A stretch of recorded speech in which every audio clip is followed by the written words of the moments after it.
చెప్పి నాతో మాట్లాడండి,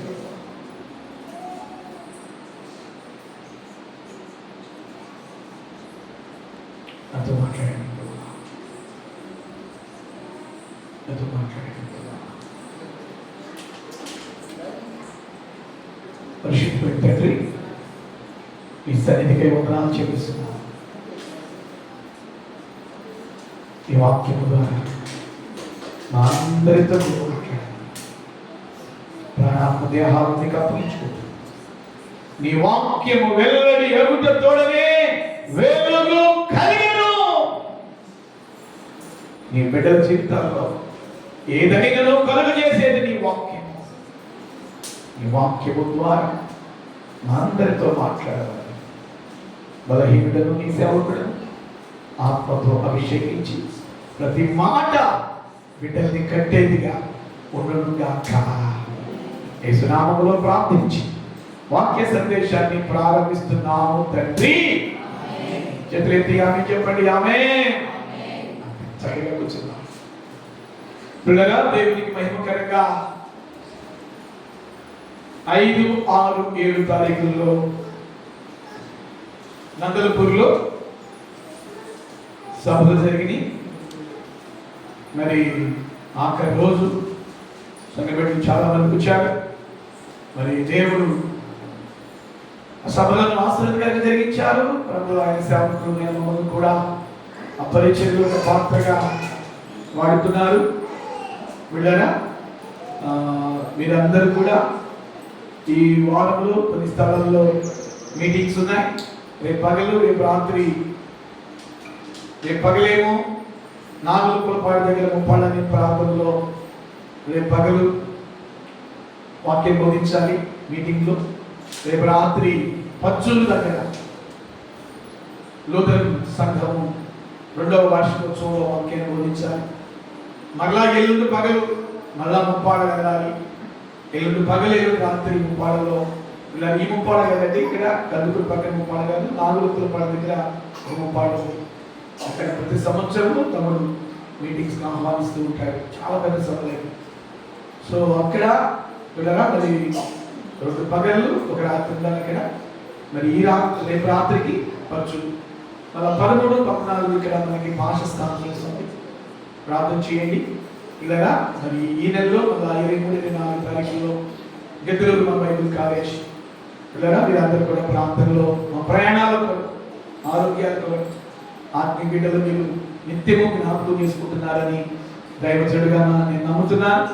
మీ కొరకు మేము ప్రార్థన చేస్తున్నాం. మీ కుటుంబాల కొరకు మేము ప్రార్థన చేస్తున్నాం. మీ సమస్యల కొరకు పిల్లల నిత్యము ఆత్మీయ తల్లిదండ్రులుగా మేము 2 పర్యాయం ప్రతిరోజు ఉదయం సాయంత్రం మిమ్మల్ని జ్ఞాపకం చేసుకుంటున్నాం. పేరు పేరున మేము జ్ఞాపకం చేసుకుంటున్నాం.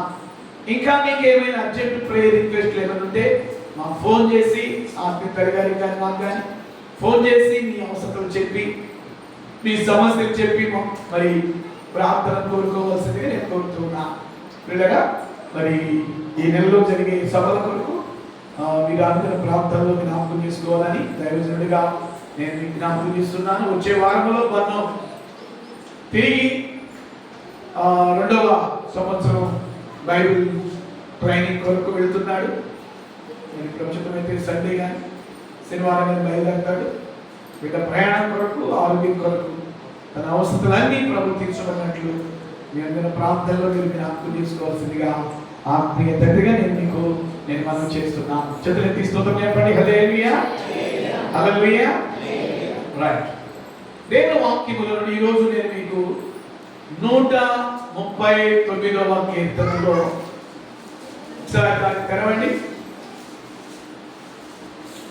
139వ కీర్తనలో నుండి ఒక 4 ముఖ్యమైనటువంటి విషయములను మీతో పంచుకోవాలని దేవుని సేవకునిగా నేను మీకు మనవి చేస్తున్నాను. మీ అందరికీ తెలుసు, బైబిల్ గ్రంథంలో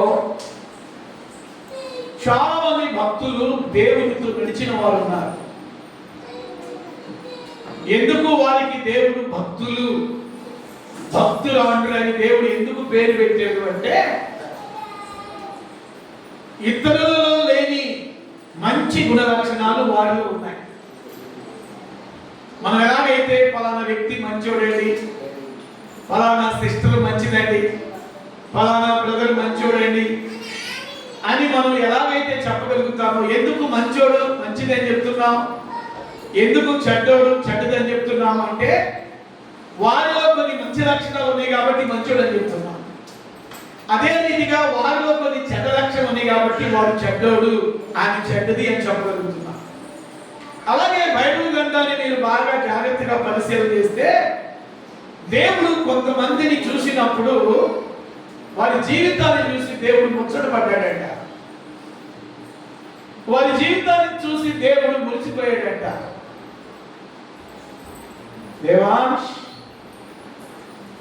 ఆక్యం నిర్ణయం కూడా చేస్తున్నాము, కూర్చోనా నాకు బయట కూర్చోనా ఆక్యం మాత్రం ఖచ్చితంగా విన్నాను. గమనించండి, చేరేసి కూర్చోనా బయట. వీళ్ళ బైబిల్ గ్రంథంలో భక్తులు వారి జీవితాలు దేవుడిని ఏం చేసింది అంటే ఆలోచింపజేసింది. ఫర్ ఎగ్జాంపుల్, నోవహు గురించి దేవుడు అన్నాడు, ఈ తరం వారిలో నువ్వొక్కడవే నాకు నీతిమంతుడిగా కనబడ్డావు అన్నాడు. ఏమన్నాడు?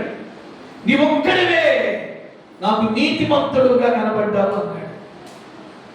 అంటే ఆ తరంలో ఉన్న వారిలో నోవహు జీవితం దేవుణ్ణి ఆకర్షింపజేసింది. తర్వాత అబ్రహాం దగ్గరికి వస్తే అబ్రహాం అంటాడు, Abraham you are my friend అయ్యా అంటాడు, నువ్వు నా స్నేహితుడివి. ఇంకో మాట కూడా అంటాడు అబ్రహాంతో, నేను చేయబోతున్నది నా సేవకుడైన నా స్నేహితుడైన అబ్రహాముకి నేను దాచెదనా. అంటే దేవుడు భూమి మీద ఏం చేయబోతున్నాడో అబ్రహాముకి దేవుడు దాచిపెట్టలేదంట, ముందుగానే చెప్పేశాడు, ముందుగానే బయలుపరిచాడు. అంటే ఎందుకు దేవుడు ఈ మాటలు చెప్పాడు అంటే అబ్రహాము జీవితం దేవుణ్ణి ఆకర్షించింది. చివరికి చాలా మంది భక్తులు ఉన్నారు. ఈ రోజు 139వ కీర్తనలో ఒక భక్తుడు మనకి కనబడతాడు. ఆ కీర్తన రాసిన ఆయన పేరేమిటి అంటే దావీదు. ఈ దావీదు జీవితంలో కూడా దేవుణ్ణి ఆకర్షించినటువంటి లక్షణాలు చాలా ఉన్నాయి. నేను మరలా చెప్తున్నాను, నీ జీవితంలో కొన్ని మంచి లక్షణాలు అలవర్చుకోవడం ద్వారా నువ్వు దేవుణ్ణి ఆకర్షిస్తావు. ఈ పై రూపం ఏం చేసింది అంటే మనం వేసుకునేటటువంటి అలంకరణ కానీ, మనం వేసుకునేటటువంటి బట్టలు కానీ, మనం ధరించుకునే నగలు కానీ మనుషుల్ని ఆకర్షిస్తాయి. ఇవేమి దేవుని ఆకర్షించు. దేవుని ఆకర్షించేవి ఏమైనా ఉన్నాయి అంటే వాటిల్లో పిల్లరా ఇందాక చెప్పాను కదా, యథార్థత, నీతి, పరిశుద్ధత, చెడుతనాన్ని అసహించుకోవడం పిల్లరా, ఇవన్నీ కూడా దేవుణ్ణి ఏం చేస్తాయంటే ఆకర్షింపజేస్తాయి. ఈ 139వ కీర్తనలో ఈ కీర్తన రాసినటువంటి వ్యక్తి పేరు దావీదు. దావీదు జీవితంలో కూడా చాలా మంచి లక్షణాలు ఉన్నాయి. ఆ మంచి లక్షణాలు ఏం చేసినాయి అంటే దేవుణ్ణి ఆకర్షించాయి. అందుకే దావీదు గురించి దేవుడు ఇచ్చిన స్టేట్మెంట్ ఏంటి చెప్తా. ఏమన్నాడు దావీదు గురించి? నా హృదయానుసారుడు అని చెప్పాడు. దావీదు నువ్వు నా హృదయానుసారుడివి. నా వైపు చూడాలి, గమనించండి, వాక్యం వినండి. నా హృదయానుసారుడివి. నువ్వేంటంటే ఎలాంటి వాడు అంటే అసలు నన్ను చూస్తుంటే నాకు చాలా ఇష్టం కలుగుతుంది. దేవుని కన్నా దావీదును చూడగానే ఇష్టం కలిగిందంట. ఆ మాట చెప్పండి, ఏం కలిగింది? ఎవరు చూస్తే? దావీదును చూస్తే దేవుడికి ఏం కలిగిందంట? మరి మిమ్మల్ని చూస్తే చెప్పండి, మిమ్మల్ని చూస్తే, మనల్ని చూస్తే ఒకసారి ఉంది. కొంతమందిని చూస్తేనేమో పెట్టబుద్ధి అయిందంట, కొంతమందిని చూస్తేనేమో పట్టుబుద్ధి అయిందంట. అర్థమవుతుందా? దావీదును చూస్తే దేవుడికి ఇష్టం కలిగిందంట. దావీదు ఆత్మీయ జీవితం చూస్తే దేవుడు శభాష్ అనిపించిందంట. అందుకే దావీదు గురించి అంటాడు, సమూయేలుతో సాక్ష్యం ఇస్తాడు, నా హృదయానుసారుని నేను కనుగొన్నాను, నా ఇష్టానుసారుని నేను కనుగొన్నాను, నా ఉద్దేశాలన్నీ దావీదు ద్వారా నేను నెరవేర్చుకుంటా. ఆమేన్ చెప్పండి. దేవుని ఉద్దేశాలు నెరవేరాలి అంటే మీ జీవితాల్లో కూడా దేవుడికి నచ్చేవి ఉండాలి, దేవునికి నచ్చినట్టుగా ఉండాలి. దేవునికి నచ్చినట్టుగా, దేవుడు ఇష్టపడేటట్టుగా ఉండాలి. నీ ఆలోచన కానీ, నీ తలంపులు కానీ, నీ మాటలు కానీ, నీ క్రియలు కానీ, నీ ప్రవర్తన కానీ దేవుడు ఇష్టపడేటట్టుగా ఉండాలి. మందిరంలోనే కాదు దేవుడు నిన్ను గమనించేది, ఇంటి దగ్గర కూడా నిన్ను గమనిస్తాడు. ఇంటి దగ్గరే కాదు, నువ్వు ఒంటరిగా ఉన్నా కూడా దేవుడు నిన్నే గమనిస్తున్నాడు. నువ్వు ఎక్కడికి వెళ్తున్నా దేవుడు నిన్ను గమనిస్తూనే ఉంటాడు. నువ్వు మందిరంలో ఎలా ఉన్నావా, బయట కూడా నువ్వు అలాగే ఉండాలి, ఇంట్లో కూడా అలాగే ఉండాలి. నువ్వు ఉద్యోగం చేసుకుంటున్నా, వ్యాపారం చేసుకుంటున్నా, నువ్వు ఏ పని చేసుకుంటున్నా అక్కడ చాలా జాగ్రత్తగా నీవు ఉండాలి.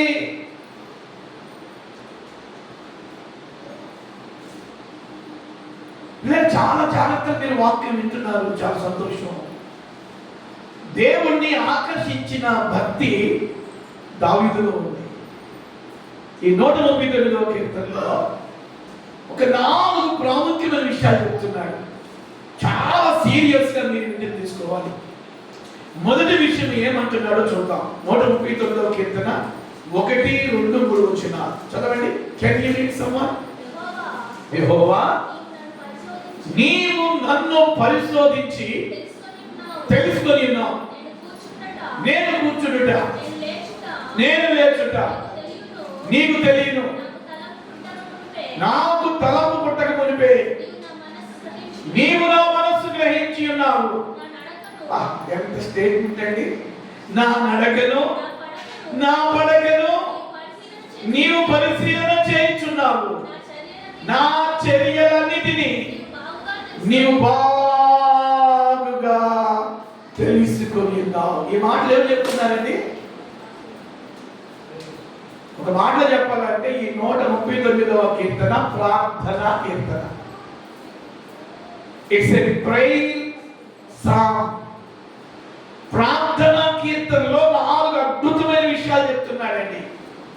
మొదటి మాట ఏమని చెప్తున్నాడు అంటే, యెహోవా, నీవు నన్ను పరిశోధించి తెలుసుకొని ఉన్నావు. నేను కూర్చుండుట, నేను లేచుట నీకు తెలియను. నాకు తలంపు పుట్టక మునిపే నీవు నా మనసు గ్రహించుచున్నావు. నా నడకను, నా పడకను నీవు పరిశీలించుచున్నావు. నా చర్యలన్నిటినీ నీవు బాగుగా తెలుసుకొని ఉన్నావు. అంటే నేను చెప్పాలనుకున్నా మీకు మొదటి మాట ఏమిటి అంటే, దావీదు ఇక్కడ మొదటి విషయం, దేవుడు తనని నిత్యము నిత్యము నిత్యము గమనిస్తున్నాడని దావీదు ఎరిగాడు. అదే చెప్పండి. పిల్లలు కలిగేంత వరకు చాలా మంది ఉన్నారు. మీరు మందిరంలోనికి వచ్చినప్పటికీ కూడా మీ దృష్టి అంతా కూడా బిడ్డ ఎక్కడికి వెళ్ళాడు, బిడ్డ ఎక్కడికి వెళ్ళిందో. మీరు వాక్యం వింటూనే ఒక దృష్టి, ఒక ఆలోచన బిడ్డ మీద ఖచ్చితంగా ఉండిద్దా ఉండదా? చెప్పాలి. ఉండిద్దా ఉండదా? ఉండింది. అంటే నీ కన్న బిడ్డ మీద వాక్యం వింటూనే బిడ్డను గమనిస్తూ ఉన్నావు. బిడ్డ బయటికి ఏమో వెళ్ళిందేమో, బయటికి ఏమో వెళ్ళేదేమో. అంటే ఆ ప్రేమ చూడండి. బిడ్డ ఒక తల్లిగా, ఒక తండ్రిగా మన బిడ్డల్ని వాడు ఎక్కడున్నాడు, ఆ బిడ్డ ఎక్కడుందని నిత్యము గమనిస్తున్నావే. నీ కొరకు ప్రాణం పెట్టిన దేవుడు, నీ కొరకు రక్తం చేసిన దేవుడు, ఆయన కూడా నిన్ను గమనిస్తున్నాడు. తనను దేవుడు గమనిస్తున్నాడని, తనను దేవుడు నిత్యము చూస్తున్నాడని గ్రహించారు. ఈరోజు చాలా మందికి గ్రహింపు లేదండి. మందిరానికి వచ్చినప్పుడైనా దేవుడు మనల్ని గమనించేది? మందిరం బయట ఉన్నప్పుడు దేవుడు మనల్ని గమనించట్లేదా? ఇంటి దగ్గర ఉన్నప్పుడు దేవుడు మనల్ని గమనించట్లేదా? నీ ఉద్యోగంలో ఉన్నప్పుడు దేవుడు గమనించట్లేదా? నువ్వు వ్యాపారం చేసుకుంటున్న స్థలంలో దేవుడిని గమనించుకోవట్లేదా? నువ్వు ఏ పని చేతి పని చేస్తున్నావో ఆ పని చేస్తున్నప్పుడు దేవుడిని గమనించట్లేదా? నువ్వు ఎక్కడున్నా కూడా దేవుడు నిన్ను గమనిస్తున్నాడు అనే సంగతిని మర్చిపోకూడదు. అని చెప్పండి. హల్లెలూయా. అంటే ఇక్కడ దావీదు మొదటి విషయం ఏం చెప్తున్నాడు అంటే, దేవా నీ కనుదృష్టి నిత్యము నా మీద ఉంది. నువ్వు నిత్యము నన్ను చూస్తున్నావు, నువ్వు నిత్యము నన్ను నువ్వు పరిశీలన చేస్తున్నావు. ఇక్కడ కొన్ని మాటలు చెప్తా అంటాడు, నేను కూర్చుండుట నేను లేచుట నీకు తెలియను, నా నడకను నా పడకను నువ్వు పరిశీలన చేస్తున్నావు. అంటే ఇక్కడ దావీదు మొదటి స్టేట్మెంట్ ఏం చెప్తున్నాడు అంటే, నేను ఎక్కడున్నా నీ దృష్టి మాత్రం నా మీద నుండి తొలగిపోలేదు. చాలాసార్లు మనం అనుకుంటాం దేవుడు నువ్వు చూడటం లేదు, దేవుడికి నా ఇల్లు జ్ఞాపకం రావట్లేదు, దేవుడికి నా కష్టం జ్ఞాపకం రావట్లేదు, దేవుడికి నా శ్రమ జ్ఞాపకం రావట్లేదు. ఇంత కష్టపడుతున్నా, ఇంత బాధపడుతున్నా, ఇంత ఇబ్బంది పడుతున్నా, ఇంత కన్నీరు గారుస్తున్నా, ఇంత ఉపవాసం ఉంటున్నా, ఇంతగా దేవుడి మందిరానికి నేను సహాయం చేస్తున్నా, దేవుడి పరిచయం నేను ముప్పిలిపుతున్నా, దేవుడు నన్ను గమనించట్లేదు, దేవుడు నన్ను చూడటం లేదు, దేవుడు నన్ను జ్ఞాపకంలోకి తెచ్చుకోవడం లేదు అని చాలాసార్లు మనం అనుకుంటున్నాం.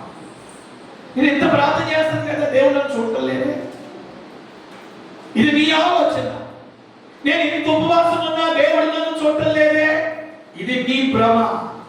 ఇంత ఆలోచన, ఇంత కన్నీరు కారుస్తున్నా, ఇంతగా నేను దేవుని మందిరంలో సాక్షిగా ఉన్నా, దేవుని దృష్టి నా మీద లేదేమో. ఎవరు చెప్పారు నీ మీద లేదని? చెప్పండి, ఎవరు చెప్పారు? దేవుడు ఏం చెప్పాడా? ఎప్సిబా దేవుడు ఏమని చెప్పాడు? ఎప్సిబా నేను నిన్ను చూడలేదమ్మా, అబ్రహాము నేను నిన్ను చూడటం లేదు అని ఎప్పుడైనా దేవుడు చెప్పాడా? దేవుడు చెప్పలేదు.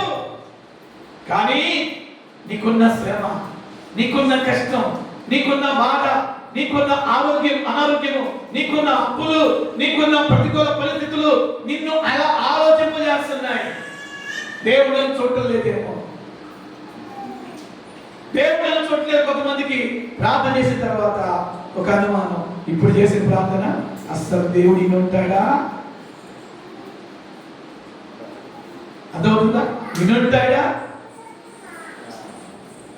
ప్రియులారా, నువ్వు ఎప్పుడైతే మోకరించావో ఆ క్షణంలోనే నీ ప్రార్థన దేవుడు చెవికి వినబడింది. ఆమేన్, హల్లెలూయా. ప్రియులారా, గమనించండి, వాక్యంలో ప్రభు మాట్లాడుతున్నాడు. దావీదు మొదటి స్టేట్మెంట్ ఏమి ఇస్తున్నాడంటే దేవుని గురించి, దేవా నిత్యము నీవు నన్ను గమనిస్తున్నావు. మన దేవుడు ఎలాంటి దేవుడు అంటే ఆయన చూచుచున్న దేవుడు. ఆయన చూచున్న దేవుడు. ఆయన నువ్వు ఏ సిచ్యువేషన్ లో ఉన్నా ఆయన చూస్తున్నాడు. ఏమండి, ఏ పరిస్థితిలో ఉన్న దేవుడిని చూస్తున్నాడు. హాగరు కాదేశు అరణ్యంలో తన బిడ్డకి నీరు లేకపోతున్నప్పుడు దేవుడు చూచాడా? చూడలేదా? చూచాడు. చూచి ఆ అరణ్యంలో హాగరికి ఒక నీటి ఓటను దేవుడు ఉబికింపజేశాడు. స్తోత్రం చెప్పండి, హల్లెలూయా. నా ప్రియమైన దేవుని బిడ్డలారా, దేవుడు ఎక్కడున్నా కూడా నిన్ను చూస్తున్నాడు. నువ్వు ఏ రాష్ట్రంలో, ఏ దేశంలో, ఏ ప్రాంతంలో, నువ్వు ఎలాంటి కండిషన్ లో ఉన్నా దేవుడు నిన్ను చూస్తున్నాడు. దేవుడు నిన్ను చూస్తున్నాడు అనే సంగతిని మర్చిపోకూడదు. మర్చిపోవద్దు, దేవుడు నిన్ను చూస్తున్నాడు. ఒక మాట అనేటప్పుడు కూడా దేవుడు చూస్తున్నాడు. ఆయన అంటాడు, ఏమంటాడు? 4వ వచనంలో, యెహోవా మాట నా నాలుకకు రాక మునిపే అది నీకు తెలియను. నువ్వు ఎవరెవరిని ఎన్ని మాటలు అన్నావు అన్ని చూస్తున్నాడు ఆయన. భర్తను ఏమంటున్నావు, భార్యని ఏమంటున్నావు, బిడ్డలు ఏమంటున్నావు, పాస్టర్ గారిని ఏమంటున్నావు? స్తోత్రం చెప్పండి. మీరు ఎవరు అన్నారులే, దేవుని స్తోత్రం, హల్లెలూయా. అంటే ఎవరిని ఏమంటున్నావో దేవుడు ఖచ్చితంగా చూస్తున్నాడు. దేవుడు చూస్తున్నాడు. దేవుని దృష్టి నుండి నువ్వు తప్పించబడలేవు. దేవుని దృష్టి నుండి నీ కుటుంబం తప్పించబడలేదు.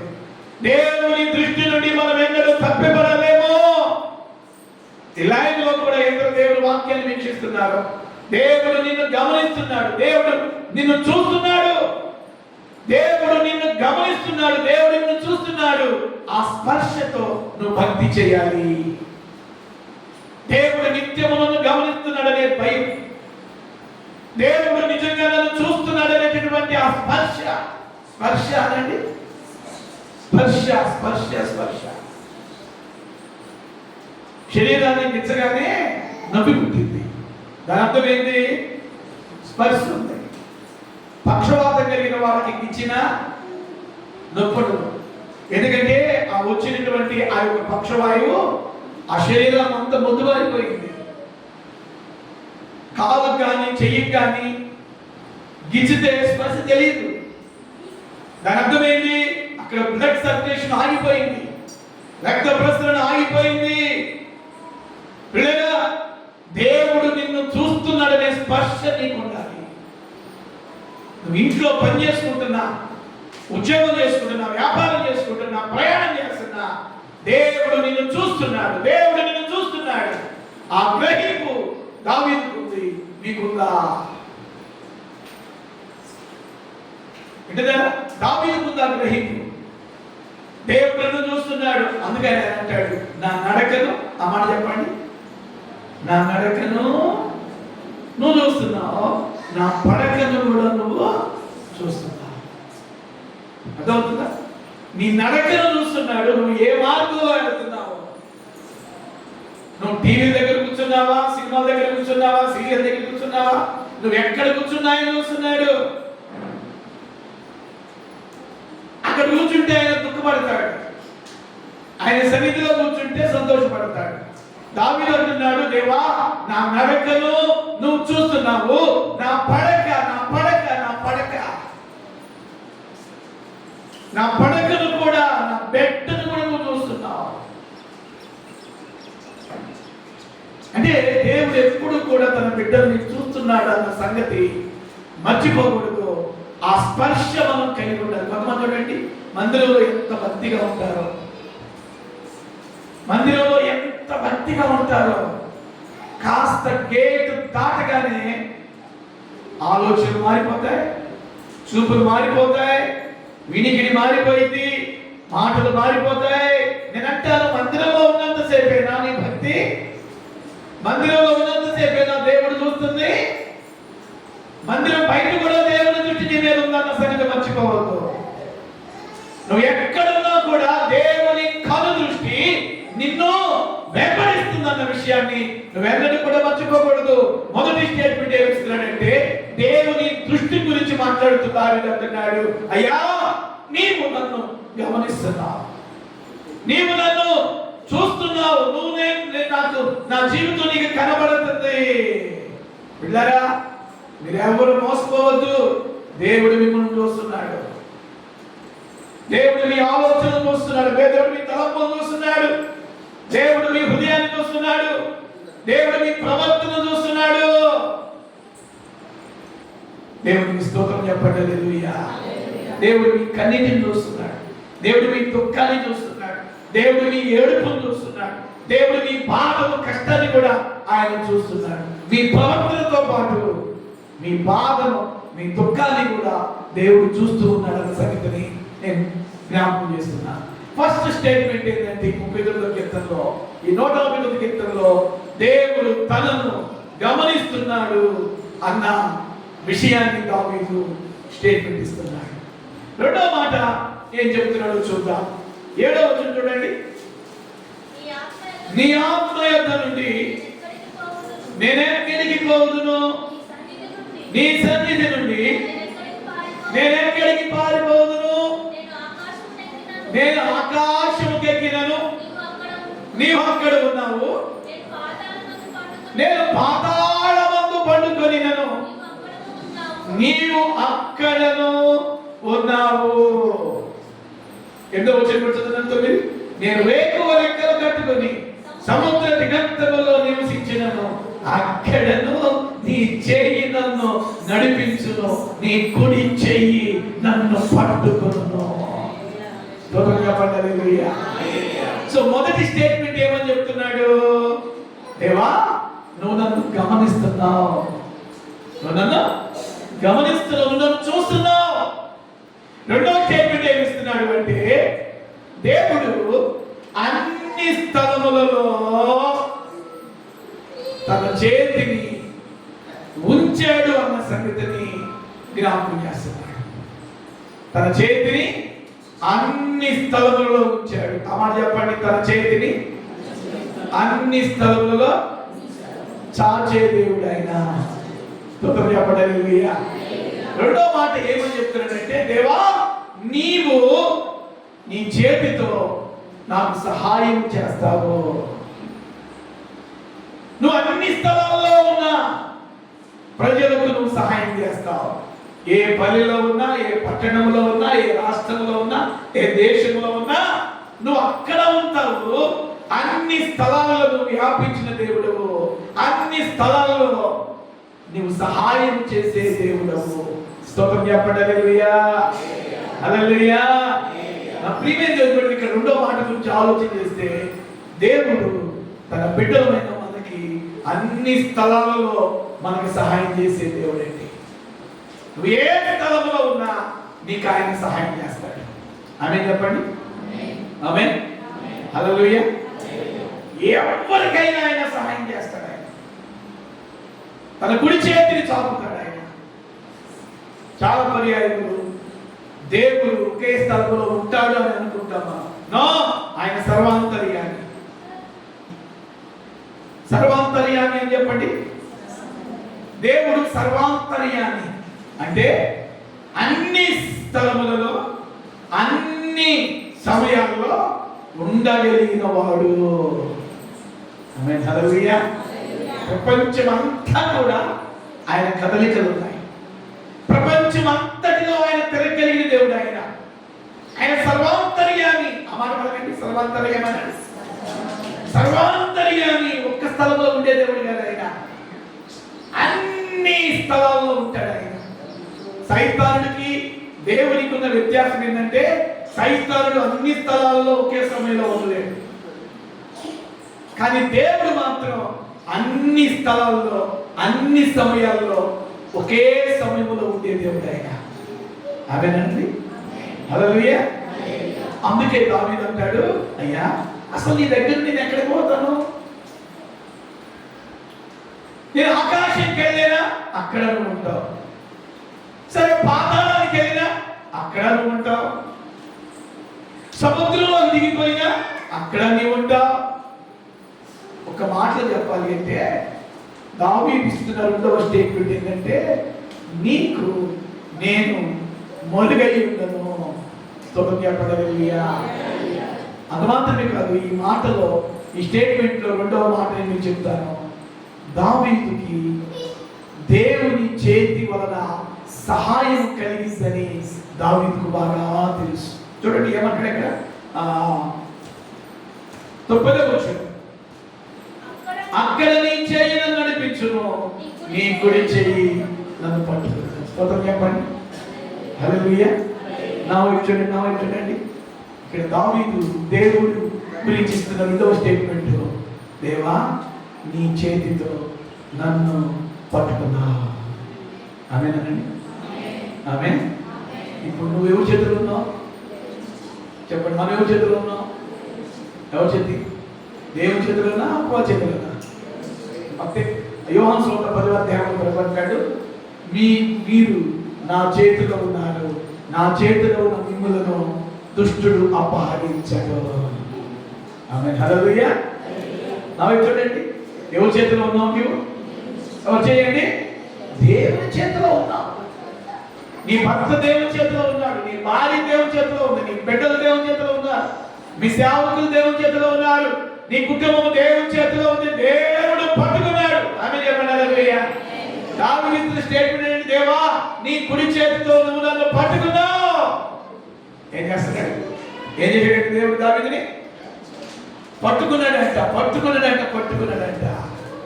రెండవ స్టేట్మెంట్ ఏంటంటే దేవుడు మిమ్మల్ని కూడా, మీ కుటుంబాలను కూడా, మీ బిడ్డలను కూడా దేవుడు పట్టుకున్నాడు.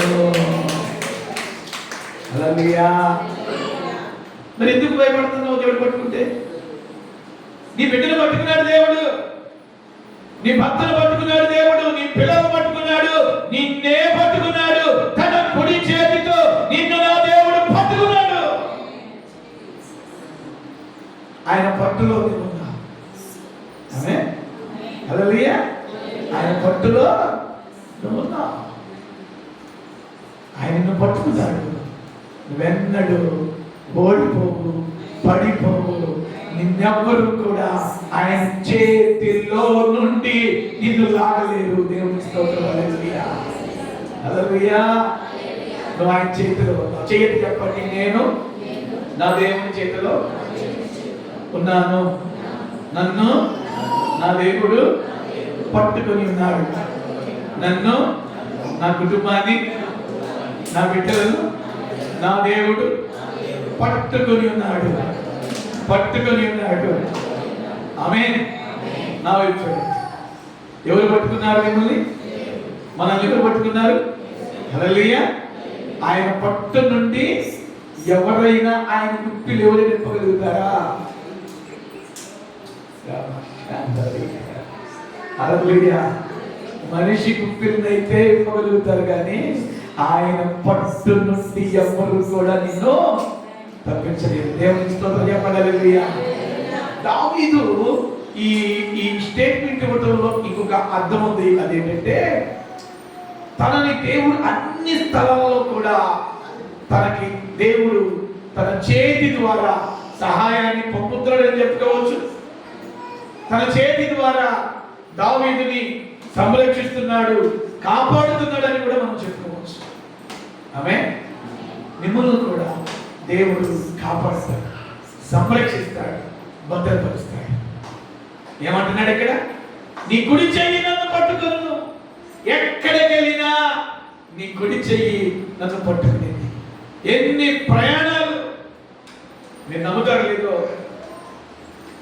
అందరూ వెలుగున్నప్పుడు నేను ప్రయాణం చేస్తాను, మీటింగ్కి వెళ్తాను కదా, అందరూ నిద్రపోతున్నప్పుడు మీటింగ్ తీసుకుని వస్తాను. నా ప్రయాణాలు అలా ఉంటాయి. కొన్ని సందర్భాలు ఎప్పుడు భోజనం చేస్తాను తెలుసా? 1 గంట, 2, 12:30. మ్యాక్సిమం మీటింగ్ బయట ప్రాంతానికి మీటింగ్కి వెళ్తే 12:30, 1 గంటగా భోజనం. ఎందుకంటే వాక్యం అయ్యేలోపే 11:30, 12 అయింది. వచ్చిన వాళ్ళందరికీ ప్రార్థన చేయాలి. వాళ్ళకి ఆశ దైవజనుడి చేత ప్రార్థన చేయించుకోవాలని, అభిషేకించుకుంటే దైవ సేవకుల చేతులతో ప్రార్థన చేయించుకున్న ఆశ. అందరికీ ప్రార్థన చేయాలి. పిల్లల 1 గంట అయింది, కొన్నిసార్లు 1 గంటన్నర అయింది, కొంచెం భోజనం తినలేదు. ఆ టైంలో భోజనం జరిగిద్దా? ఆలోచించేది. అంటే దేవుని మహాకృప ఏంటో నేను మీకు చెబుతున్నాను.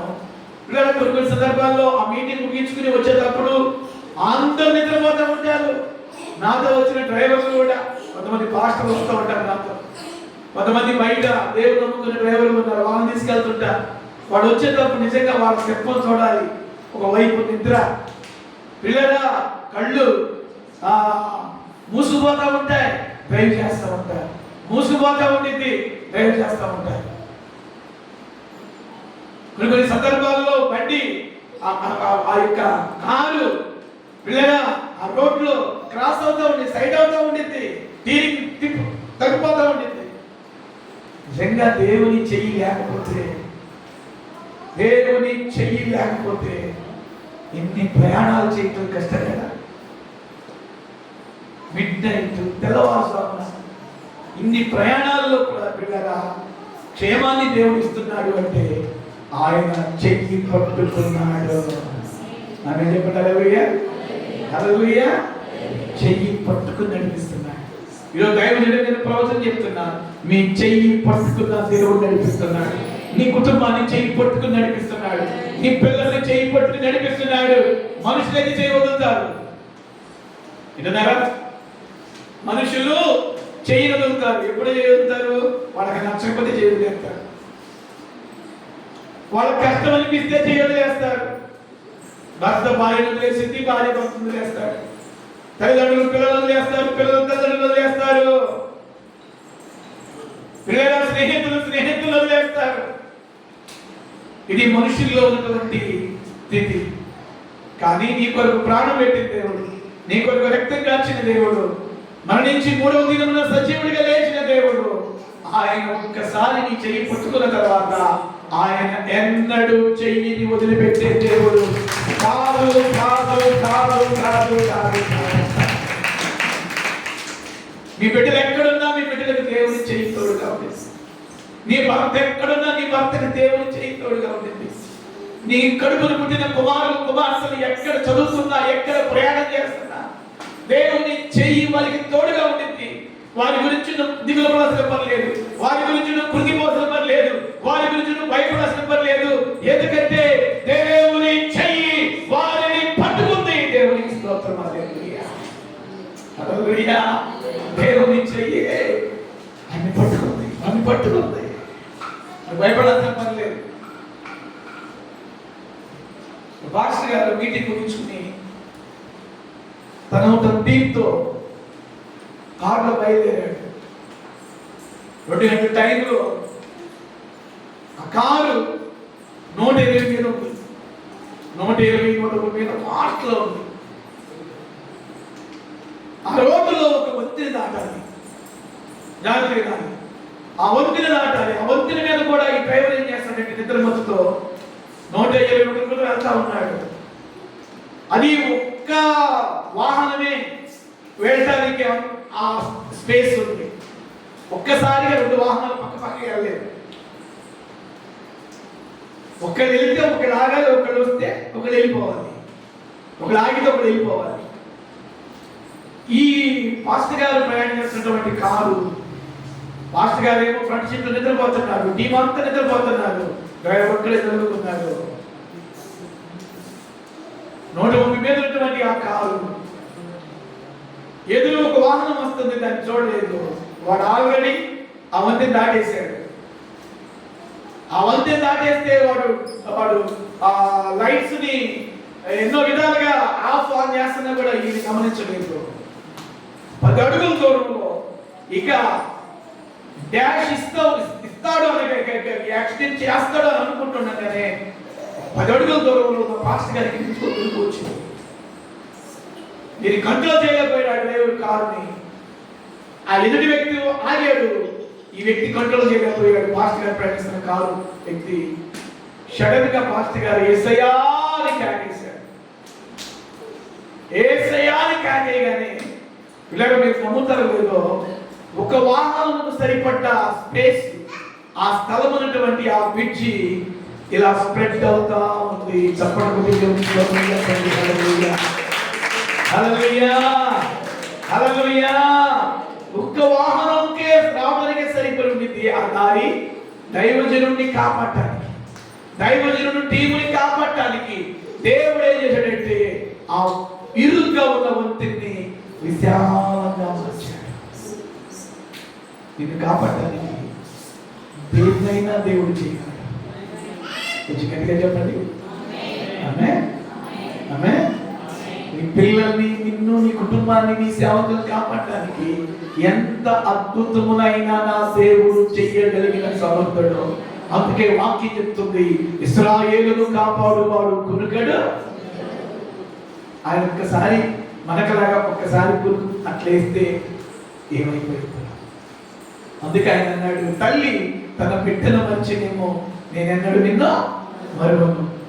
కన్న తల్లి బిడ్డని, పక్కలో ఉన్న బిడ్డను మర్చిపోయినప్పుడు నాకు తెలుసు చాలా మంది తల్లులు పక్కలో బిడ్డల్ని మెలుకు ఉన్నదాకే, నిద్ర వచ్చిందాకే పక్కలో పెట్టుంది, పక్కలో పెట్టున్నాడని గమనిస్తారు. తల్లి కూడా మనిషే కదండి, అలసిపోయింది కదా, వచ్చి బాధ్యత కదా, ఆ బాగా అలసిపోయి నిద్రపోతా ఉంటే కొన్ని సందర్భాల్లో మంచం మీద ఉన్న పిల్లలు కింద పడ్డ స్థితిలో కూడా కొంతమంది ఉన్నారు. బిడ్డ ఎప్పుడు కింద పడ్డాడో కూడా తెలియని తల్లులు చాలా మంది ఉన్నారు. ప్రభు నమ్మదగిన వాడు కదా, నిన్ను కాపాడు వాడు కునుకడు నిద్రపోడు. దావీదు ఇస్తున్న ద సెకండ్ స్టేట్మెంట్, నేను ఎక్కడున్నా నీ చెయ్యి నన్ను పట్టుకున్నాము. చప్పట్లు గట్టిగా హల్లెలూయా, హల్లెలూయా.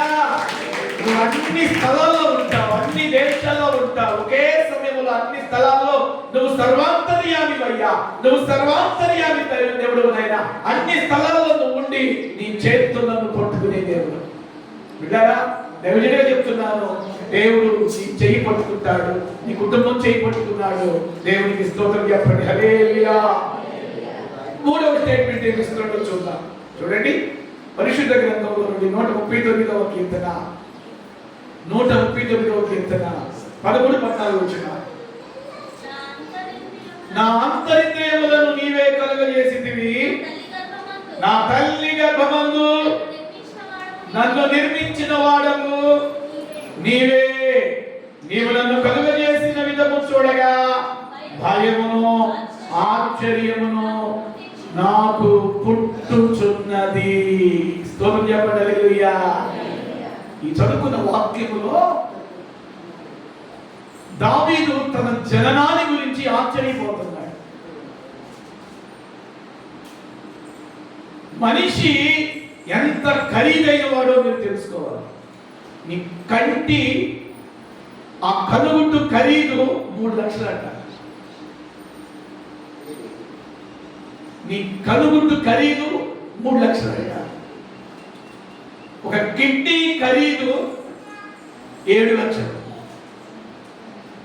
పిల్లల, మన శరీరంలో ఉన్న ప్రతి అవయవానికి ఒక ఖరీదు అనేది ఉంది సైన్స్ ప్రకారం. దావీదు అంటున్నాడు, తన దేవుడు కలుగు చేసిన విధం చూసి, దేవా, నా తల్లి గర్భములను నిర్మించిన వాడు నీవే, నీవు నన్ను కలుగ చేసిన విధము చూడగా భయమును ఆశ్చర్యమును నాకు పుట్టుచున్నవి. మూడవ స్టేట్మెంట్ ఏమిస్తున్నాడు అంటే, దేవా, నన్ను నీవు ఒక ప్రత్యేకమైన ఉద్దేశంతో పుట్టింపజేశావు. స్తోత్రం చెప్పండి, హల్లెలూయా. నా పట్ల నీకు ఒక ఉద్దేశం ఉందయ్యా, నా పట్ల నీకు ఒక ప్రణాళిక ఉందయ్యా. సంగమా, వింటున్నారా? మీ పట్ల దేవుడికి గొప్ప ప్రణాళిక ఉంది. గొప్ప ప్రణాళిక అని చెప్పండి, చెప్పాలి. గొప్ప ప్రణాళిక అనండి, గొప్ప ప్రణాళిక. మీ అంతటా మీరు ఈ భూమి మీదకి రాలా, దేవునికి గొప్ప ప్రణాళిక ఉంది కాబట్టి మనల్ని భూమి మీద పుట్టింపజేశాడు. ఆమె చెప్పండి, హల్లెలూయా. భూమి మీదకి నువ్వు వచ్చావు అంటే దేవుడికి నీ పట్ల ఉద్దేశం ఉంది. అచ్చనా, దేవుడికి నీ పట్ల గొప్ప ప్రణాళిక ఉంది. మీ అందరి పట్ల, మనందరి పట్ల దేవునికి ఒక ప్లాన్, ఒక ప్రణాళిక ఉంది. ఆయన ప్రణాళిక ఉంది కాబట్టి మనల్ని భూమి మీదకి పంపించాడు. ఆయన ఉద్దేశాలు, ఆయన ప్రణాళికలు నీ జీవితంలో నెరవేరేంత వరకు నీకేమి కాదు. స్తోత్రం చెప్పండి, హల్లెలూయా, హల్లెలూయా. మన పట్ల, మన బిడ్డల పట్ల దేవునికి గొప్ప ప్రణాళిక ఉంది. గొప్ప ప్రణాళిక పలకండి, గొప్ప ప్రణాళిక ఉందని చెప్పండి, హల్లెలూయా. నాతో పాటు ఈ మాట చెప్పండి, దేవా, నా పట్ల, నా కుటుంబం పట్ల, నా సంఘం పట్ల నీకు గొప్ప ప్రణాళిక. ఇలా 2 చేతులతో చెప్పండి, గొప్ప ప్రణాళిక, గొప్ప ప్రణాళిక. మీ పలికే పలుకులో విశ్వాసం ఉండాలి. చెప్పండి, గొప్ప ప్రణాళిక, గొప్ప ప్రణాళిక. ఒకవేళ మీ చేతుల్లో మీ పెట్లుంటే వాళ్ళ తల మీద చేయి చెప్పండి, గొప్ప ప్రణాళిక ఉందని చెప్పండి. ఆమేన్, హల్లెలూయా, హల్లెలూయా. ఆయన ప్రణాళిక మీ పట్ల ఉంది. కందుకూరులో ఇంతమంది ఉన్నారు, దేవుడు మిమ్మల్ని ఎందుకు ఎన్నుకున్నాడు? నీ బంధువుల్లో చాలా మంది ఉన్నారు, నిన్నే ఎందుకు ఎన్నుకున్నాడు దేవుడు? నీ ఇరుగు పొరుగులో చాలా మంది ఉన్నారు, నిన్నే ఎందుకు ఎన్నుకున్నాడు? ఈ కాలనీలో చాలా మంది ఉన్నారు, నిన్నే దేవుడు ఎందుకు ఎన్నుకుని మందిరం తీసుకొచ్చాడు? ఆయన ప్రణాళిక, ఆయన ప్రణాళిక, ఆయన ఉద్దేశాలు. ఈరోజు పిల్లరా, దావీదు ఇస్తున్న 3వ స్టేట్మెంట్ ఏంటంటే, నా పట్ల నీకు గొప్ప ప్రణాళిక ఉంది. అందుకే నువ్వు నన్ను నా తల్లి గర్భమందు నువ్వు నన్ను జన్మింపజేశావు. ఇంకొక మాట చెప్తాను ఇక్కడ, దేవుడు ఉద్దేశంతో భూమి మీద తీసుకొచ్చాడు మనం. చాలా మంది ఏం చేస్తారంటే ఈ ప్రణాళిక వాళ్ళకి అర్థం కాక తమ జీవితాలని అర్థం చేసుకుంటున్నారు. అంటే బలవన్మరణం అంటే సూసైడ్ చేసుకుంటూ ఉంటారు. దేవుని బిడ్డలు ఎప్పుడు కూడా ఇలాంటి తప్పుడు పని చేయకూడదు. నీ ఆత్మ మీద నీకు అధికారం లేదు. నీ ఆత్మ మీద ఎవరికంటే అధికారం? దేవునికే. ఎన్ని కష్టాలున్నా బ్రతికి సాధించాలి, ఎన్ని శ్రమలున్నా బ్రతికి సాధించాలి. అంతేగాని ఈ కష్టాలని తట్టుకోలేను, ఈ బాధల్ని తట్టుకోలేను, ఏదైనా తాగి చచ్చిపోతా, ఏదైనా దూకి చచ్చిపోతా, ఏదైనా కొట్టుకుంటా, నో. సైతాన్ మాటలు పలకూడదు. కొంతమంది భార్యలు భర్తల్ని కష్టాలు వచ్చినప్పుడు చెప్తూ ఉంటారు, పిల్లలకు చెప్తూ ఉంటారు, చస్తే బాగుంది అంటారు. ఆ మాట రాకూడదు. దేవుడేమో నీకు భూమి మీద దీర్ఘాయువు ఇస్తాను అంటే నువ్వు చస్తానంటావా? దీర్ఘాయువుతో నేను తృప్తి పలుస్తానంటున్నాడు ఆయన. నువ్వేమో సైతాన్ మాటలు పలుకుతున్నావు, నువ్వేమో సైతాన్ మాటలు పలుకుతున్నావు. భార్య భర్త మధ్య గొడవ వస్తే చస్తానకూడదు. ఎన్ని సమస్యల వలయంలో నువ్వు ముందుకెళ్తున్నా నా ప్రభు వీటిని తీసేస్తాడు, తొలగిస్తాడు అని బ్రతికి ప్రభు కార్యాన్ని వివరించుదువుగాక. స్తోత్రం చెప్పండి. హల్లెలూయా. మీరందరూ దీర్ఘాయుష్మంతులగుదురుగాక. స్తోత్రం చెప్పండి. హల్లెలూయా. మీరందరూ, మీరు మీ భర్తలు, మీరు మీ పిల్లలు, మనమందరము దేవుడు మనకి నియమించిన ఆయుష్ని సంపూర్తి చేయుదుముగాక. పుట్టడానికి ఒక సమయం ఉంది, ఆయన తెలుసుకోవడానికి ఒక సమయం. దావీదు అంటాడు, నేను చావను, నేను సజీవుడినై యెహోవా క్రియలను వివరించేదను. ఆమేన్ చెప్పండి. నాతో పాటు మాట చేసి చెప్పండి, నేను చావను. పలకాలి అందరి లైవ్ లో కూడా అందరూ పలకాలి, నేను చావను, సజీవుడినై యెహోవా కార్యములను వివరించేదను. ఆమేన్. హల్లెలూయా. హల్లెలూయా. కష్టాలు వచ్చినందుకు, బాధలు వచ్చినందుకు, సమస్యలు వచ్చినందుకు సస్తాననే మాట రాదు. నీ మాటలో జీవం పెట్టాడు దేవుడు. ఈ జీవం కలిగిన నాలుకలో జీవం పలుకు. నేను బ్రతుకుతా, ప్రభు కొరకు నేను జీవిస్తా, ప్రభు కొరకు నేను బ్రతుకుతా. దేవుని స్తోత్రం. హల్లెలూయా. ఆమేన్. హల్లెలూయా. రైట్. దేవుని పిల్లల కార్యములను వివరించే వారంగా మనము ముందుగాక. మన పట్ల దేవునికి ఏముంది చెప్పండి? ప్రణాళిక అనండి, చెప్పాలి. ప్రణాళిక అనండి. ఉందా లేదా? ఎస్, ఉంది అని చెప్పండి. ఉంది. స్తోత్రం చెప్పండి. హల్లెలూయా. చివరి స్టేట్మెంట్ ఇచ్చి చెప్పి నేను ముగిస్తాను. మూడవదిగా పిల్లల దావీదు మరి నాలుగవదిగా దావీదు ఇస్తున్నటువంటి స్టేట్మెంట్ చూడండి. 23:4 చదువుకుందాం. దేవా నన్ను పరిశోధించి నా హృదయమును తెలుసుకొనుము, నన్ను పరీక్షించి నా ఆలోచనలను తెలుసుకొనుము. నీకు ఆయాసకరమైన మార్గము నా యందున్నదేమో చూడుము.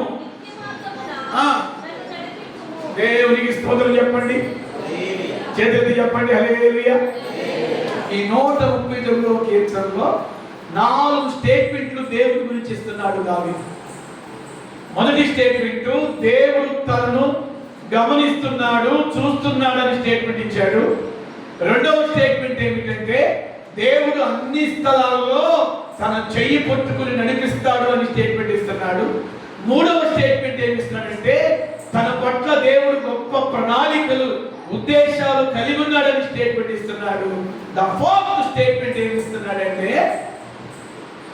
దేవా నీ ఆయాసకరమైనది నా యందున్నదేమో చూడు అంటున్నాడు.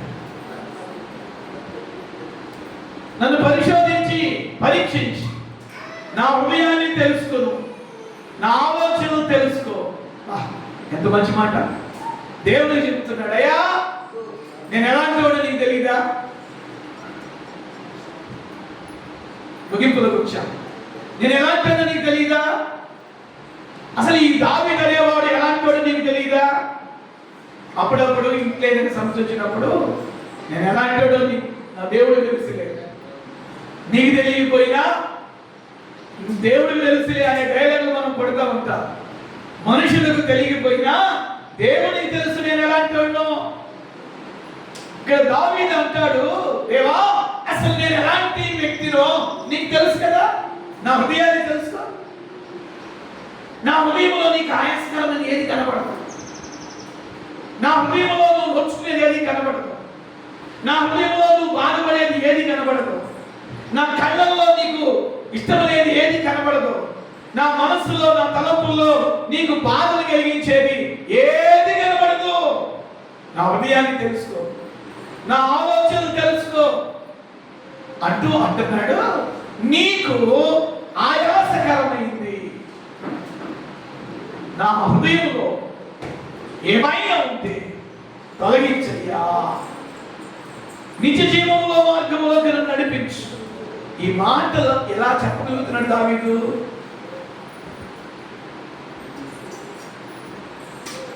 అంటే ఎంత జాగ్రత్తగా భక్తి చేస్తే ఈ మాట చెప్పగలుగుతాడు. దేవుడు అంటున్నాడు, నా హృదయాన్ని చూడు, నా ఆలోచన చూడు.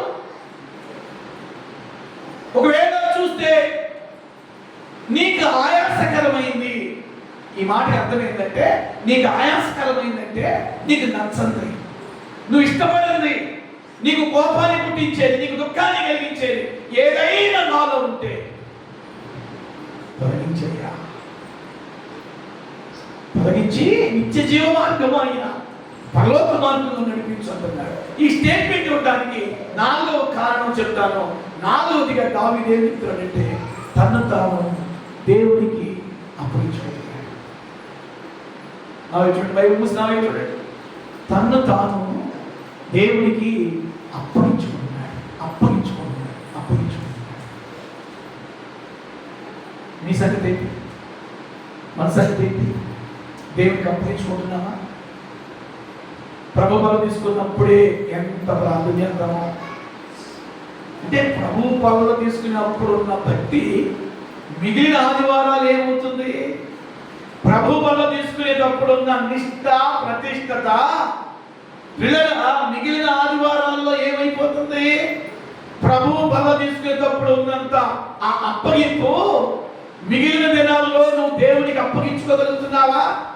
ఈ మాటల్లో 4వ స్టేట్మెంట్ ఏమిస్తున్నాడంటే నన్ను నేను దేవునికి అప్పగించుకుంటున్నాను, దేవునికి అప్పగించుకోవాలి, ఈ అవయవాలన్నీ దేవునికి అప్పగించుకోవాలి. పౌలు అదే అంటాడు పత్రిక రాస్తూ 6వ అధ్యాయంలో, మీ అవయవాలను, ఈ కళ్ళని, నోటిని, చెవుల్ని, చేతుల్ని, కాళ్ళని దుర్నీతికి అప్పగించుకోవద్దు, మీ అవయవాలని పాపానికి సాధనాలుగా అప్పగించుకోవద్దు, మీ అవయవాలను నీతికి సాధనాలుగా అప్పగించుకోండి. నా కళ్ళు కదా అని ఏ పడితే చూడకూడదు, నా నోరు కదా అని ఏది పడితే మాట్లాడకూడదు, నా చెవులు కదా అని ఏది పడితే తినకూడదు, నా కాళ్ళు కదా అని ఎక్కడికి పడితే అక్కడికి వెళ్ళకూడదు. దేవుని బిడ్డలు చూడకూడదు కొన్ని ఉన్నాయి, దేవుని బిడ్డలు మాట్లాడకూడని కొన్ని ఉన్నాయి, దేవుని బిడ్డలు చేయకూడని పనులు కొన్ని ఉన్నాయి, దేవుని బిడ్డలు వెళ్ళకూడని స్థలాలు కొన్ని ఉన్నాయి. దావీదు ఇస్తున్న 4th స్టేట్మెంట్, నీకు ఆయాసకరమైనది నా ఎందున్నదేమో చూడయ్యా, నా ఆలోచనలను చూడు, నా హృదయాన్ని చూడు. అప్పగించుకుంటున్నాను, అప్పగించుకుంటున్నాను. తల వంచండి, ప్రార్థిస్తాను. మీరు అప్పగించబడ్డారా దేవునికి? ఒక ఆదివారం అప్పగించుకుంటున్నారా, లేదా మీరు జీవితకాలం అంతా ప్రభుకి అప్పగించుకోవడానికి ఇష్టపడుతున్నారా? లేచి నిలబడండి, మీ కొరకు ప్రార్థన చేస్తాను. ఒక మంచి తీర్మానంతో మనం సెలవు తీసుకుందాం. బిడ్డ, ఒక ఆదివారం వరకే మీ భక్తిని ప్రదర్శిస్తున్నారా? మిగిలిన దినాల్లో కూడా మీరు భక్తి కలిగిన స్త్రీలకు వలె, భక్తి కలిగిన పురుషులకు వలె, భక్తి కలిగిన ఆత్మీయులకు వలె ఉండగలుగుతున్నారా?